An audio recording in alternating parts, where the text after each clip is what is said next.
Gidam gidam gidam gidam gidam gidam gidam gidam gidam gidam Cey gidam gidam gidam gidam gidam gidam gidam Cey gidam gidam gidam gidam gidam gidam gidam ngol Jamma bela ko yewtere yawtintede ɗo e nder sen mon SJTV religion e kala yontere lawol gotol aljuma kala oɗo aljuma hande ɗiɗi lewru korse walla mbiyen morse hitande ujunnaje ɗiɗi e nogas bismotoɗen hen ko mawɗo men Alsan Thiam a haalani en ndema fuladuka hono yaari e hono ɓe darori hen soko pelle mum ɓe jogui walla laamu ina dari e walliddeɓe hen foof batte hakkillaji mon e jamma bela ɗum noon ɓoyata e puɗɗugol hakkude meɗen e Alsan Thiam namde men e jaabuji makko labtuɗi ceer kala jiɗɗo humpitade ko femɗi kaaɗo ndema meɗen moderne yo wattu hakkille muɗum e SJTV Gounass ɗum noon ala ko kuccanɗen so wona yewtere meɗen Alsan Thiam eɗen gondi noon e envoyé meɗen hono Aliou Diallo ganduɗa kañum jaggani en to batte caméra to en jettimo no fewi e mawɗo Ousmane Bane en jetti dendagal bandiraɓe bismillah. Assalamu alaikum wa rahmatullahi ta'ala wa barakatuh bandiraɓe wottiɓe hakkillaji mumen e ko gollete ɗo e SJTV Gounass sikki ala ko yewtere moɗon jamma bela hande kadi eɗen bismiɗo hono mawɗo Alsan Thiam ko adi foof ene o salmina bandiraɓe kadi o haala holi kanko Alsan Thiam. Assalamu alaikum bandiraɗam fulɓe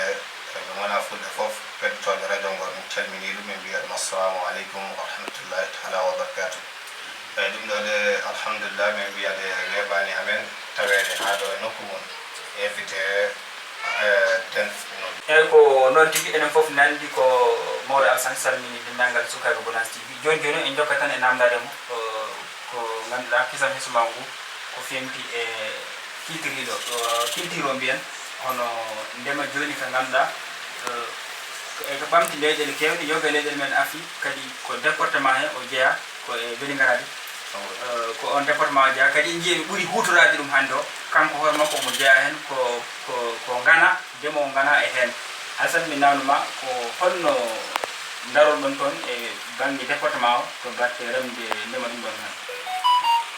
mi wiya toon assalamu aleykum bandiraɓe banggue ndema ka toon min jaari ko fannuji ɗiɗi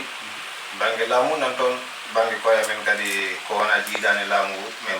ko noon tigui bandiraɓe ha joni eɗen jokka e namdade hono mawɗo Alsan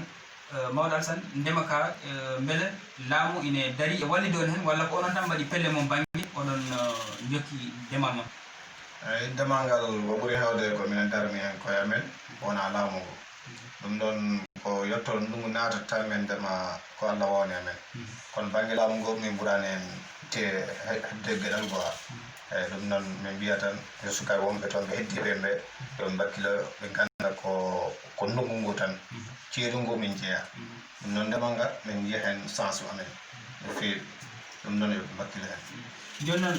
beele ko ndungu o tan walla ceeɗu one kadi oɗon jogui hen mucca tawa oɗon jogui machine ngaji ganduɗa ko bawuji rosde ɗum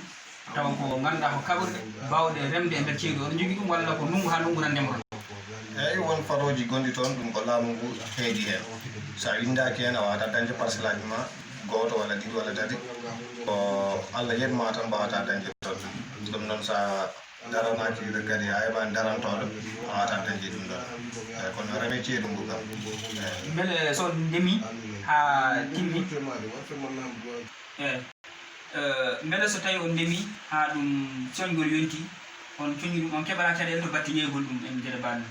banggue guerte ɗe min kañi hen caɗele yeede ɗum banggue prix ji ɗi fof min mbasa hebde nen prix ji moƴƴi woɓe nde mofta nder nokku ya jeeya luumoji ɗi kono ɗum fof sa ƴeewi ko tampere ndemowo so saga men noon wona no min jeeyiranno ɗum ko laamu ngu tan kippanno coggu mum kono sa yiya watti a yeehe luumo he ko jomum ko weela ko ɗum sodantama wona ko jiɗɗa ko sodantata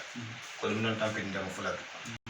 ɗum noon min ñaagui hen laamu ngu yo daro hen tigui tigui so yiiɗa ɓiɓɓe fuladu tampo e ladde leydi ndi ko leydi men ko leydi Sénégal golle ɗin toon kono so daranaka tan bonat go ɓeyata ɗetta ɗum noon yoɓe daro e leydi